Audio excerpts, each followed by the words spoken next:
দেশের গরিব জনগণকে অর্থনৈতিকভাবে স্বাবলম্বী করে তোলার লক্ষ্যেই জি রাম জি আইন। শনিবার বিজেপির সদর গ্রামীণ জেলার উদ্যোগে আয়োজিত সাংবাদিক সম্মেলনে এই কথা জানান প্রদেশ বিজেপির অন্যতম সহসভাপতি সুবল ভৌমিক। মনরেগা আইন বাতিল করে জি রাম জি আইন চালু করার বিরুদ্ধে দেশব্যাপী আন্দোলন সংগঠিত করে চলেছে বিরোধী রাজনৈতিক দলগুলি। বিরোধীদের জবাব দিতে মাঠে নেমেছে ভারতীয় জনতা পার্টি। বর্তমানে প্রতিটি জেলায় জেলায় এবং সাংগঠনিক জেলায় চলছে বিজেপির সাংবাদিক সম্মেলন। এর অঙ্গ হিসেবে শনিবার সদর গ্রামীণ জেলার উদ্যোগে জি রাম জি আইন নিয়ে এক সাংবাদিক সম্মেলন করা হয়। সাংবাদিক সম্মেলনে বক্তব্য রাখেন বিজেপির প্রদেশ সহসভাপতি সুবল ভৌমিক। সাংবাদিক সম্মেলনে তিনি জানান, রেগা কর্মসূচি বন্ধ করা হয়নি, একে আরও উন্নত করা হয়েছে। রেগা প্রকল্পে কোনো কর্মসংস্থান ছিল না, মানুষের কাছে একটা অলংকারে পরিণত হয়েছিল রেগা। এর কার্যকারী কোনো ভূমিকাই ছিল না। বর্তমানে নতুন আইন করে রেগার কাজ সময়োপযোগী করা হয়েছে। দেশকে সামনে দিকে এগিয়ে নিয়ে যাওয়ার ক্ষেত্রে নতুন এই আইন অনেক ফলপ্রসূ হবে বলে আশা করেন তিনি। প্রদেশ বিজেপি সহ সভাপতির অভিযোগ, রেগা নিয়ে বিস্তর কেলেঙ্কারি ছিল।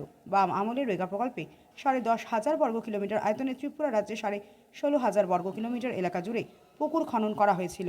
এক কথায় রেগায় পুকুর চুরি হয়েছিল, রেগার কাজে মজুরি দেওয়া হতো, কিন্তু কোনো সম্পদ সৃষ্টি হতো না। রেগা প্রকল্পের পরিকাঠামো এবং ফল প্রদানে ব্যর্থতা ছিল। রাজনৈতিক হাতিয়ার হিসেবে রেগাকে ব্যবহার করা হয়েছিল। যে সম্পদ সৃষ্টি করা হয়েছে তা নিম্নমানের ছিল, এগুলি কোনো প্রকারের কাজে আসেনি। একই পুকুর 5 বার খনন দেখানো হয়েছিল। প্রদেশ বিজেপি সহসভাপতি আরও জানান, রেগা প্রকল্পের আমূল পরিবর্তন দরকার ছিল। এই পরিবর্তনকে মাথায় রেখে কেন্দ্রীয় সরকার নতুন প্রকল্প হাতে নিয়েছে। গ্রামীণ স্তরের জীবিকার বিষয়টি শক্তিশালী করতেই এই আইন বলে জানান তিনি আরও জানান, গরিব মানুষ যেন অর্থনৈতিকভাবে স্বাবলম্বী হতে পারে, সেই লক্ষ্যে গ্রামীণ সংস্থান প্রেক্ষাপট এবং গুরুত্ব বিবেচনা করেই ভিবি জি রাম জি আইন প্রণয়ন করা হয়েছে। উন্নয়নে বা গিয়ে কাজের নামে, রেগার কাজের নামে মজুরি নেওয়া হতো, কিন্তু কোনো সম্পদ সৃষ্টি হতো না। পার্মানেন্ট কোনো সম্পদ সৃষ্টি করতে পারেনি গত 11 বছরে।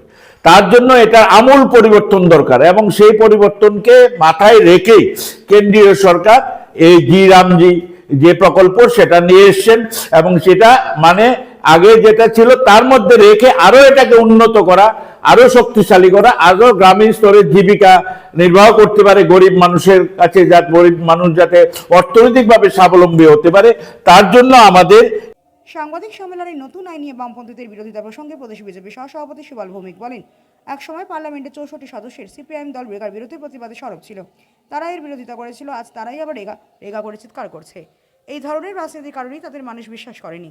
এর ফলে লোকসভায় আজ শূন্য হয়ে গিয়েছে তারা। এখন তারা রেগা নিয়ে মায়া কান্না করছে। ব্যুরো রিপোর্ট, হাল্লা বোল।